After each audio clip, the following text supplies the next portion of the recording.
You have arrived here not by chance, but by the silent call of something stirring in the depths of your psyche. Something that has grown tired of the endless giving, the perpetual absorbing, the sacred martyrdom you have worn like a crown of thorns. And if you recognize yourself in these words, then know this: we're about to descend into the most dangerous territory the empath can enter, the confrontation with their own shadow. There is a secret that the world of spiritual awakening does not want you to know, a truth so uncomfortable that it is buried beneath layers of lightworker rhetoric and New Age platitudes. The secret is this: the empath, in all their celebrated sensitivity and compassion, carries within them a shadow so dense, so potent, that when it finally emerges, it can shake the very foundations of their identity. When I speak of the empath's shadow, I do not mean the darkness they absorb from others. No, I speak of something far more terrifying, the darkness they create by refusing to acknowledge their own needs, their own anger, their own hunger for recognition. The empath's shadow is not born from cruelty, it is born from the very compassion that defines them. You see, there exists a profound law in the psyche. Whatever we deny in ourselves does not disappear.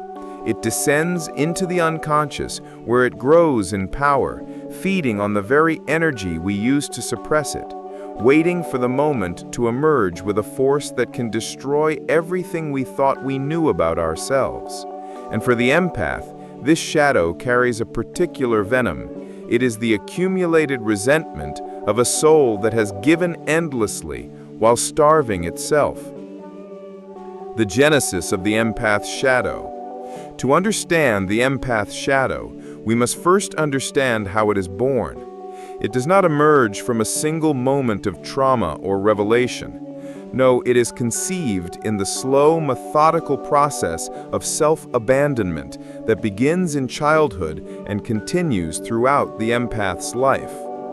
Picture a child, perhaps 3 or 4 years old, who feels the emotional temperature of their household with startling accuracy. They sense their mother's depression like a weight in their small chest. They feel their father's rage as a fire in their belly. And somewhere in the developing architecture of their psyche, they make a fateful decision. If I can feel their pain, perhaps I can fix it. If I can absorb their darkness, perhaps I can bring them light. This child learns to split themselves in two. One part becomes the emotional radar, constantly scanning the environment for signs of distress. The other part, their own emotional needs, their own desires, their own authentic responses, gets buried so deep that they forget it ever existed. This buried part becomes the shadow. But the shadow is patient. It waits in the unconscious, growing stronger with every suppressed no, every swallowed scream, every moment of self-erasure disguised as love. The empath builds their entire identity on being the one who feels for others, the one who understands, the one who never adds to the world's pain by having needs of their own. And the world celebrates them for this. "You're so compassionate," people say. "You're such a good listener. I don't know what I'd do without you." Each compliment is another brick in the prison they are building around their shadow self. The mirror of denial. Let me paint you a picture that may disturb you. Imagine an empath standing before a mirror, but instead of seeing their reflection, they see everyone they have ever helped, ever soothed, ever saved. The mirror shows their mother's tears, their partner's anger, their friend's depression, their colleague's anxiety, their child's fear. But their own face, it is nowhere to be found. This is the empath's first shadow. They have become so identified with others' pain that they have lost the thread of their own existence. But there is something more sinister lurking beneath this self-erasure. In the unconscious, a voice whispers, "If I disappear for others, surely I am good. If I sacrifice myself, surely I am worthy. If I bleed for them, surely they will love me." This is not love. This is a transaction.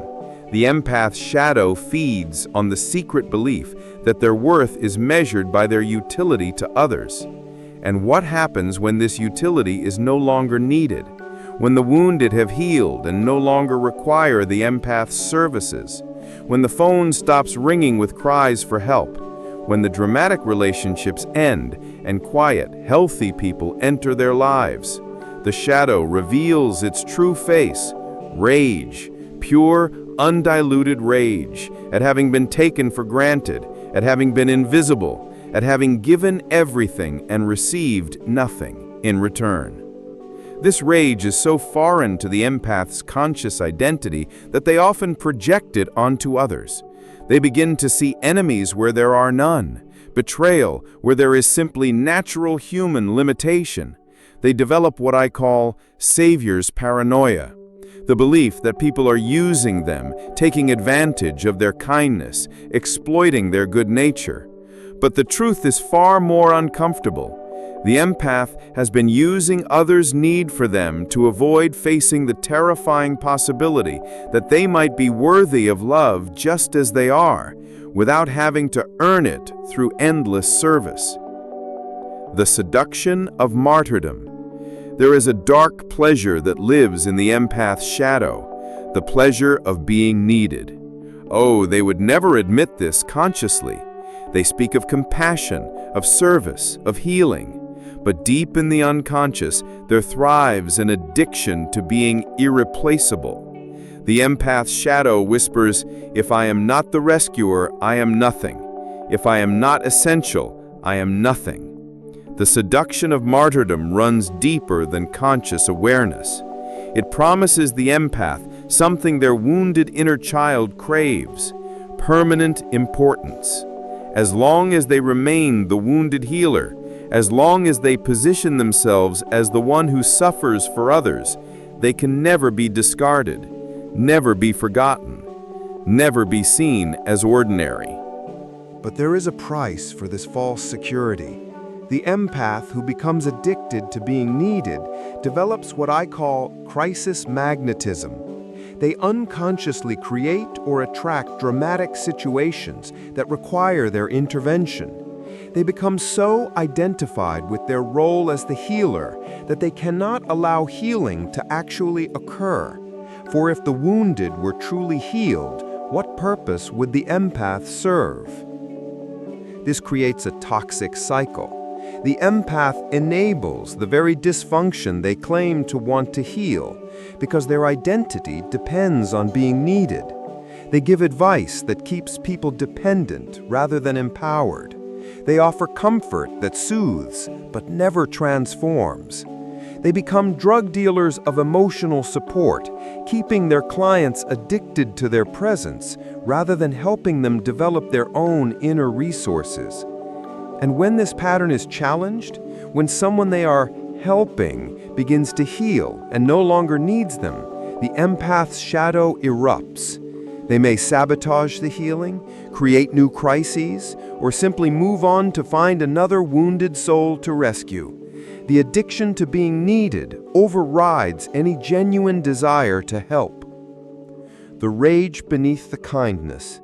But what of the empath who has never felt angry, who pride themselves on their patience, their understanding, their eternal compassion, who speak in soft voices and never raise their tone, who absorb others' rage like spiritual sponges and transform it into gentle understanding? These are the most dangerous empaths of all, for their shadow has grown immense in the darkness of denial. Every time they said yes when they meant no, every time they smiled when they wanted to scream, every time they absorbed someone else's rage while swallowing their own, every time they chose peace over truth, harmony over authenticity, all of this becomes shadow material. And the psyche, in its infinite wisdom, does not allow such energy to simply vanish.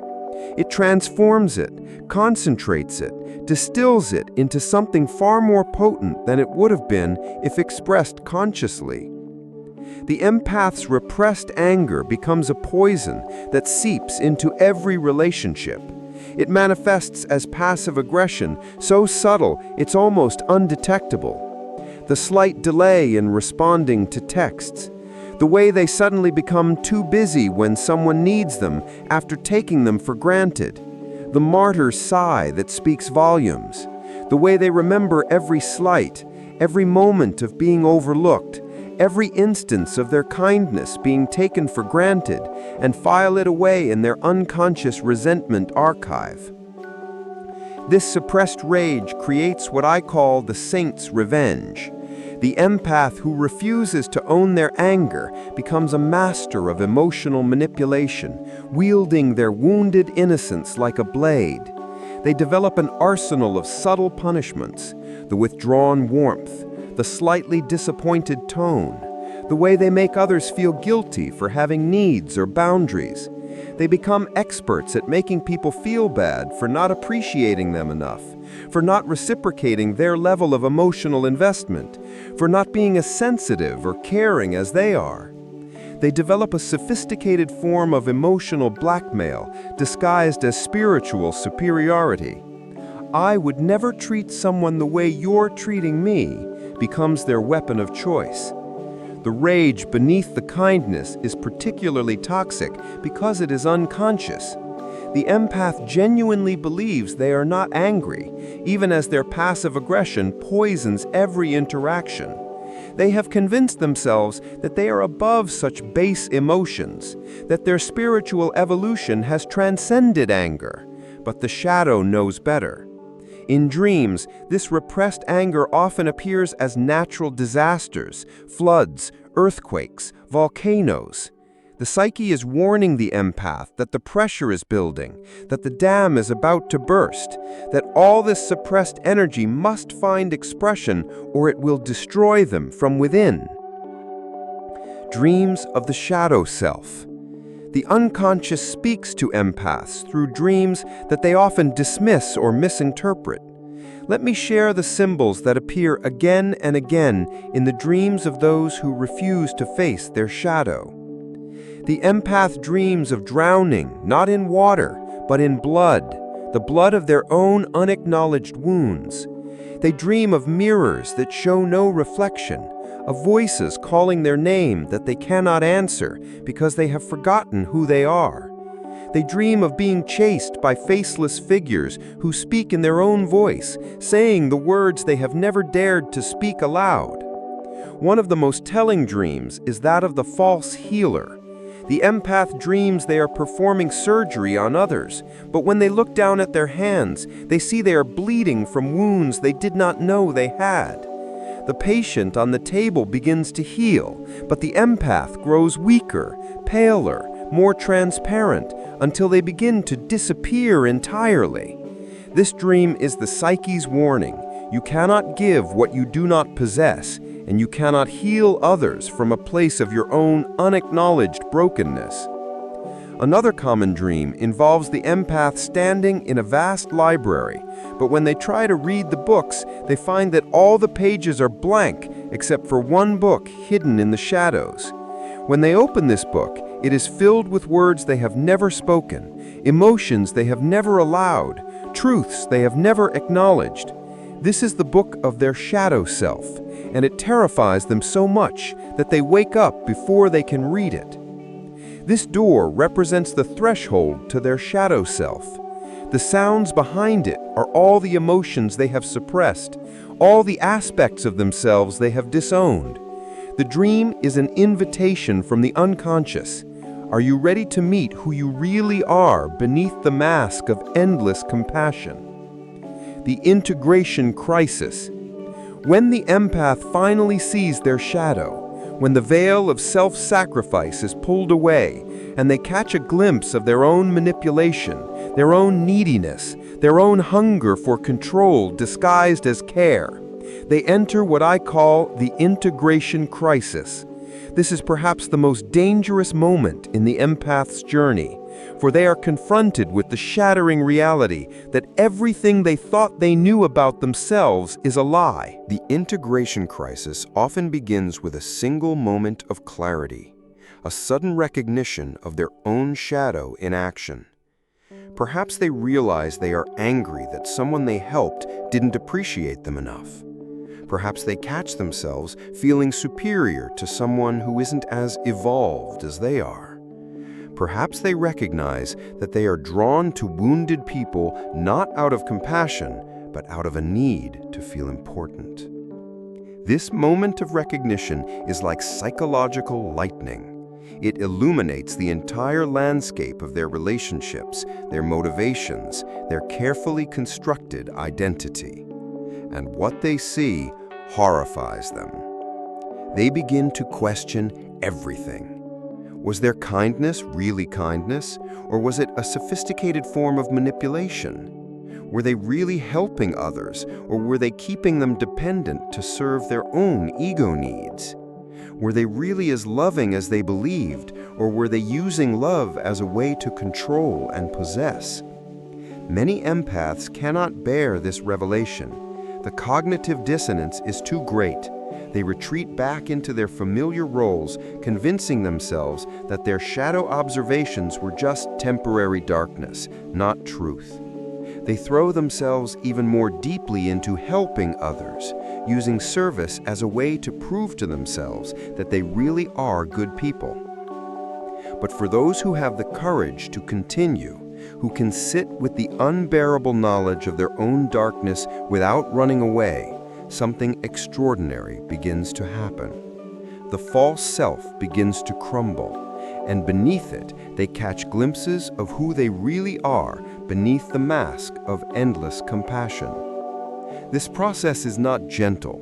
It is psychological death and rebirth. The empath must mourn the loss of their cherished identity as the selfless helper. They must grieve the realization that their relationships were built on false foundations. They must face the possibility that people loved their function, not their authentic self.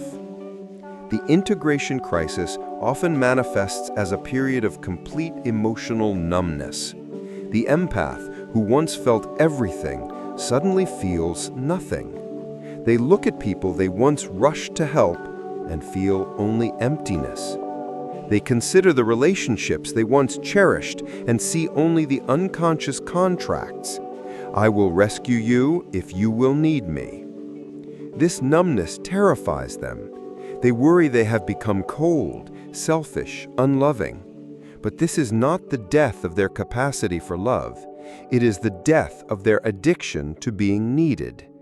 In this emptiness, their authentic feelings can finally emerge. The birth of authentic emotion. As the empath sits in the void of their dissolved identity, something remarkable begins to happen. They begin to feel anger, clean, honest anger for the first time in their lives. Not the toxic, suppressed rage of their shadow, but the clear, boundary-setting anger of someone who has remembered their own worth.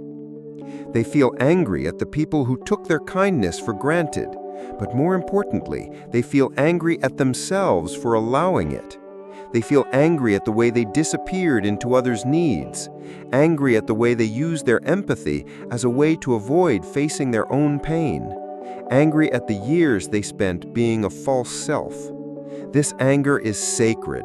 It is the fire that burns away the false and reveals the true.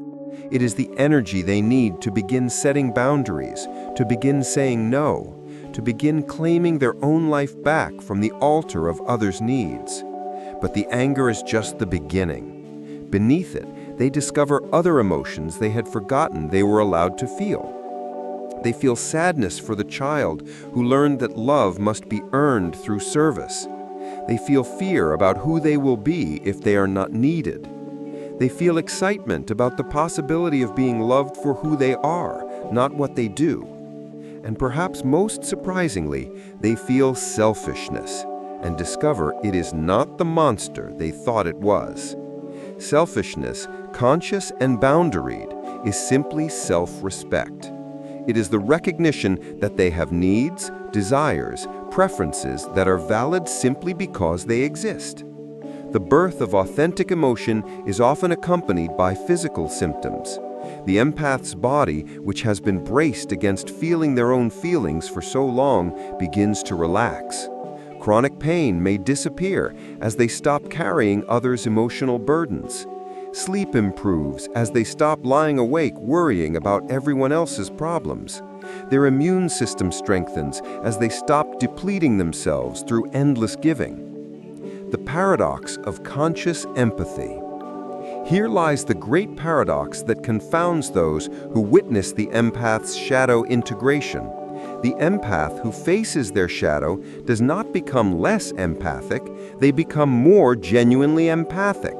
For now their empathy is no longer contaminated by their own unmet needs, their own hunger for significance, their own addiction to being needed.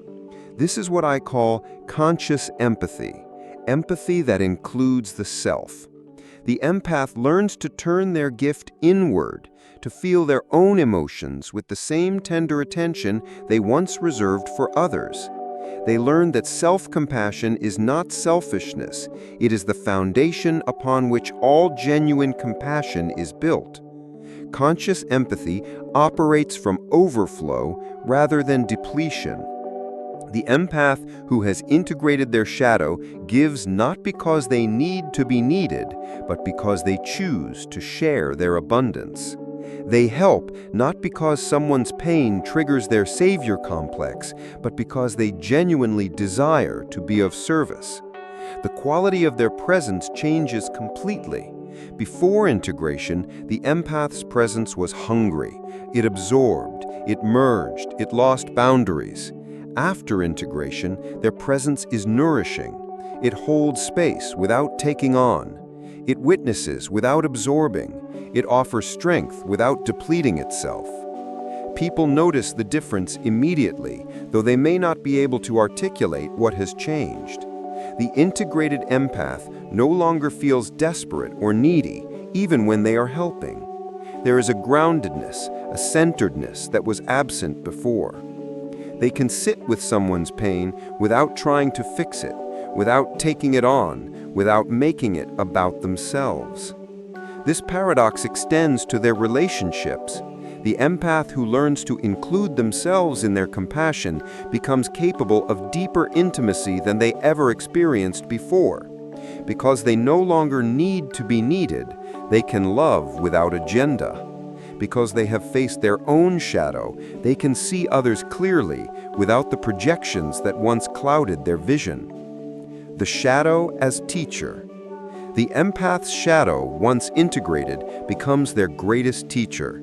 It teaches them that boundaries are not walls, but sacred thresholds that protect the sanctity of authentic relationship.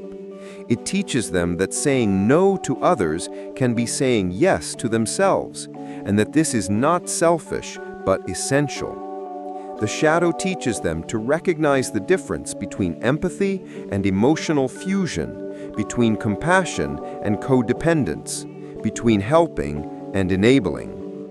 It shows them how their wounded healer complex was actually preventing the healing they claimed to want to facilitate. Most importantly, the shadow teaches the empath that they are not responsible for others' emotional weather, that they cannot love someone into healing, that their presence alone, not their sacrifice, not their service, not their endless availability, is the gift they bring to the world. The shadow reveals the empath's deepest fear, that they are not lovable just as they are, without doing anything, without helping anyone, without being useful. And then it challenges them to discover whether this fear is true. It forces them to risk being ordinary, being human, being flawed, and to see if love remains. For many empaths, this is the most terrifying risk they will ever take. Their entire identity has been built on being special, being needed, being the one who understands. To let go of this specialness and discover whether they are lovable as a simple human being requires tremendous courage. But those who take this risk discover something miraculous. They were always lovable. Their worth was never contingent on their utility. The love they sought through service was already theirs by birthright. They just couldn't see it through the fog of their own neediness. The alchemy of integration. The process of shadow integration is alchemical. It transforms the empath at the molecular level of their being. The qualities that once drove them toward compulsive helping become the very qualities that enable them to serve from wholeness. Their sensitivity, no longer unconscious and boundaryless, becomes precision intuition. They can feel into situations and people with remarkable accuracy, but they no longer absorb what they sense. Instead, they use their sensitivity as a diagnostic tool, a way of understanding how to best serve without depleting themselves. Their compassion, no longer driven by the need to rescue, becomes fierce love. Love that can witness suffering without trying to eliminate it. Love that can hold space for others' growth even when that growth includes pain. Love that trusts the wisdom of each soul's journey. Their desire to help, no longer contaminated by savior complex, becomes sacred service. Service offered from fullness rather than emptiness. Service that empowers rather than enabling. Service that honors the other's capacity for healing rather than positioning the empath as the essential agent of change. The integration process creates what I call the sovereign empath, one who feels deeply but is not ruled by feeling, who cares profoundly but is not controlled by caring, who serves willingly but is not compulsive about serving. This sovereignty is not coldness or disconnection. It is the opposite. It is connection without fusion, care without codependence, love without losing oneself. The sovereign empath can enter the depths of human experience without drowning, can witness the full spectrum of emotion without being overwhelmed, can offer profound healing presence without being depleted. The wounded healer reborn. When the empath emerges from their confrontation with the shadow, they are no longer the same being who entered. They have died to their false self and been reborn as what I call the integrated healer, one who can hold both light and shadow, both strength and vulnerability, both giving and receiving. The integrated healer understands that their wound was never meant to be hidden or transcendent. It was meant to be transformed into wisdom. Their sensitivity was never meant to make them a martyr. It was meant to make them a bridge between the conscious and unconscious worlds.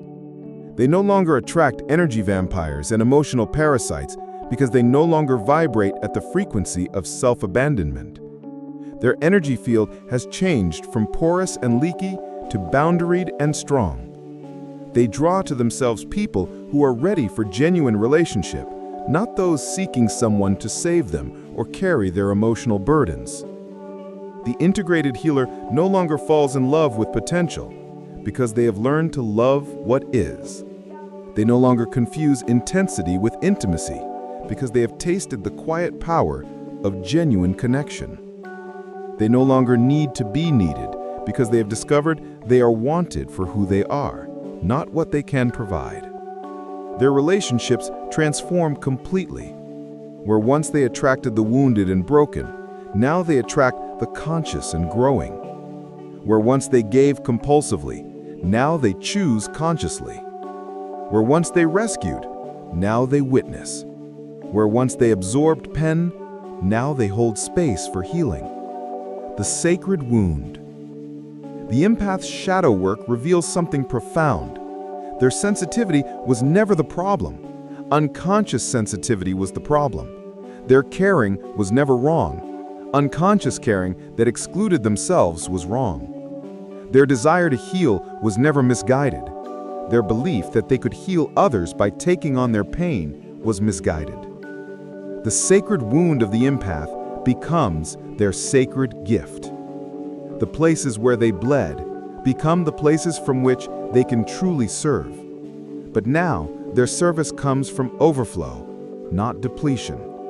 From wholeness, not fragmentation. From love, not need. They realized that their wound was always meant to break them open, not break them down. It was meant to crack their hearts so wide that they could hold the full spectrum of human experience without judgment, without the need to fix or change or improve. The sacred wound teaches them that suffering is not the enemy. Unconscious suffering is the enemy. Pain is not to be avoided. Unnecessary pain created by unconscious patterns is to be avoided. Their own healing was never meant to be sacrificed for others' comfort. It was meant to light the way for others to heal themselves. The return to authentic service. With their shadow integrated and their wound transformed into wisdom, the empath discovers a new way of being in the world. They no longer rush toward every cry for help like a spiritual ambulance. Instead, they pause, they feel, they discern. They ask, not how can I help, but should I help? Is my help wanted? Will my help truly serve, or will it enable? They develop what I call compassionate discrimination, the ability to love someone fiercely while allowing them to experience the natural consequences of their choices.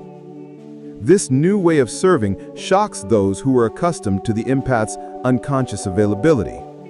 Family members who relied on the empath to manage their emotions find themselves having to develop their own emotional resources. Friends who use the empath as their unpaid therapist discover they need to take responsibility for their own healing. Some relationships don't survive this transformation. The empath grieves these losses, but recognizes that relationships built on unconscious contracts, I will rescue you if you will need me, were never authentic relationships to begin with. They were mutual using, disguised as love. But the relationships that do survive become deeper, richer, more authentic than anything the empath experienced before. When two people meet as equals, both taking responsibility for their own emotional states, both offering presence without agenda, both capable of giving and receiving, this is where real intimacy becomes possible. The integrated empath becomes a catalyst for others' growth simply by modeling what it looks like to include oneself in one's compassion. They don't preach self-care, they embody it. They don't lecture about boundaries, they demonstrate them. They don't try to convince others to heal. They simply shine so brightly with their own integration that others are naturally drawn to discover what they're doing differently. The final integration.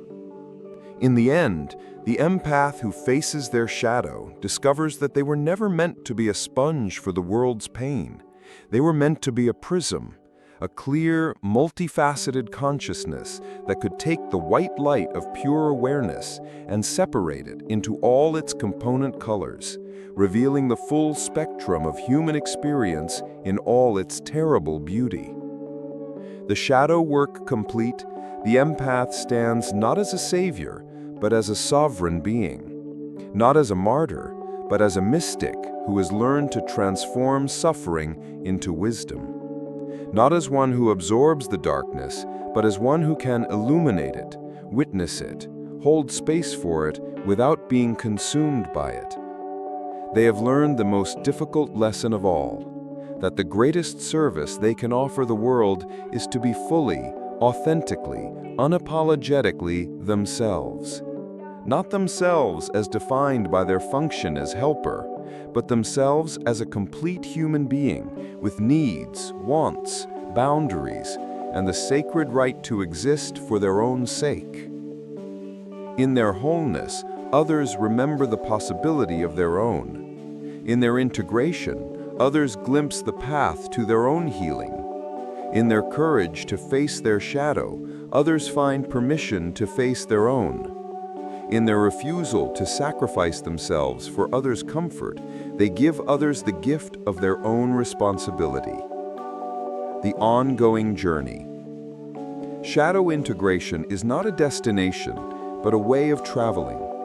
The integrated empath continues to discover new layers of their unconscious, new areas where they slip back into old patterns, new invitations to choose consciousness over compulsion. They remain vigilant, not paranoid, about the return of their savior complex. They notice when they start feeling superior to someone who isn't as aware as they are. They catch themselves when they begin to feel proud of their spiritual progress. They recognize the subtle seduction of being seen as wise, evolved, special. The shadow never fully disappears, it simply becomes conscious. The integrated empath learns to dance with their darkness, to include it in their wholeness rather than trying to eliminate it. They understand that their capacity for manipulation, control, and emotional vampirism doesn't go away. It simply becomes a conscious choice rather than an unconscious compulsion. This ongoing vigilance is not exhausting, it is enlivening.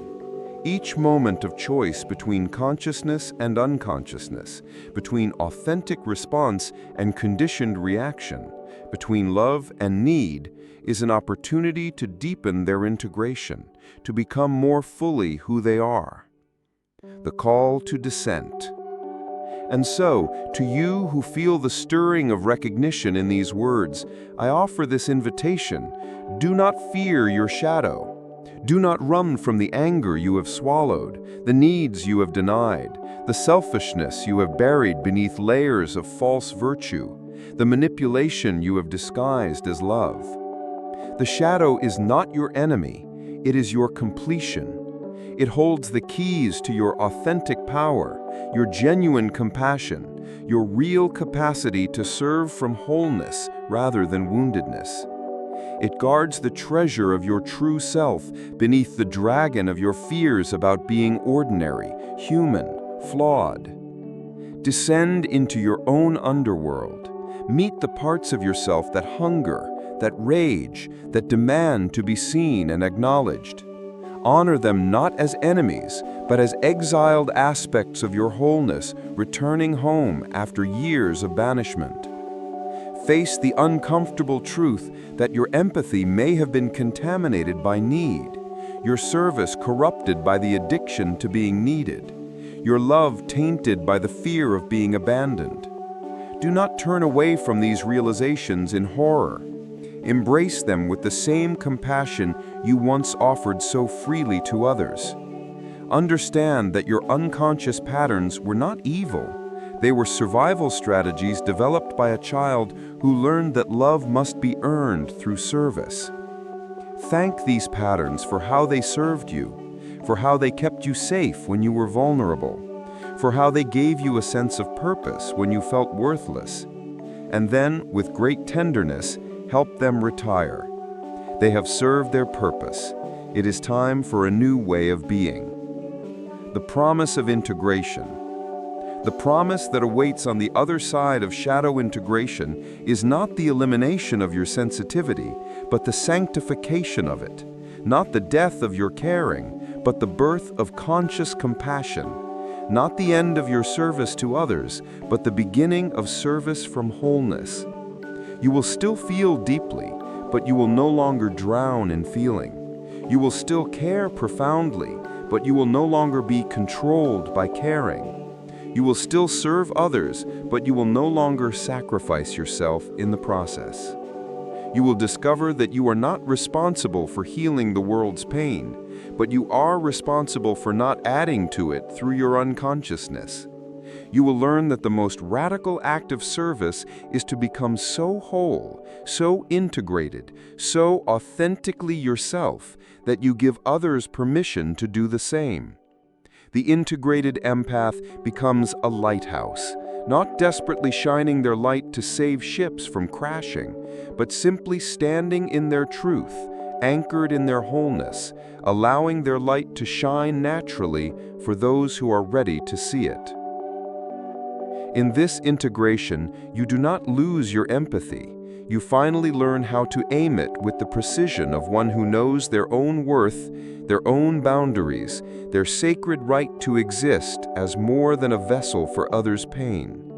You learn that true empathy includes empathy for yourself, and that self-compassion is not selfishness, but the very foundation of all authentic love. The shadow calls to you now, not as destruction, but as completion. Will you answer? Will you descend into the fertile darkness of your own unconscious and retrieve the parts of yourself you left behind in your rush to save everyone else? The world needs empaths who have faced their shadow, who have integrated their darkness, who can serve from wholeness rather than woundedness. The world needs your authentic self, not your function as a helper. The world needs your integrated empathy, not your unconscious absorption of pain. Your shadow is not your enemy.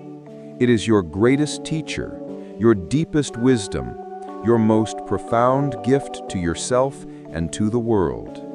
In facing it, you do not become less empathic. You become more genuinely empathic than you ever thought possible. The awakening that awaits beyond the shadow is the recognition that you were never meant to disappear for love. You were meant to show up so fully, so completely, so authentically, that your very presence reminds others of their own capacity for wholeness. This is the true calling of the empath, not to be a sponge or a savior, but to be a sovereign soul who has learned to include themselves in their infinite compassion. The shadow holds the key to this sovereignty. The only question is, are you ready to turn the key? The descent begins now. The shadow awaits. Your wholeness is calling you home.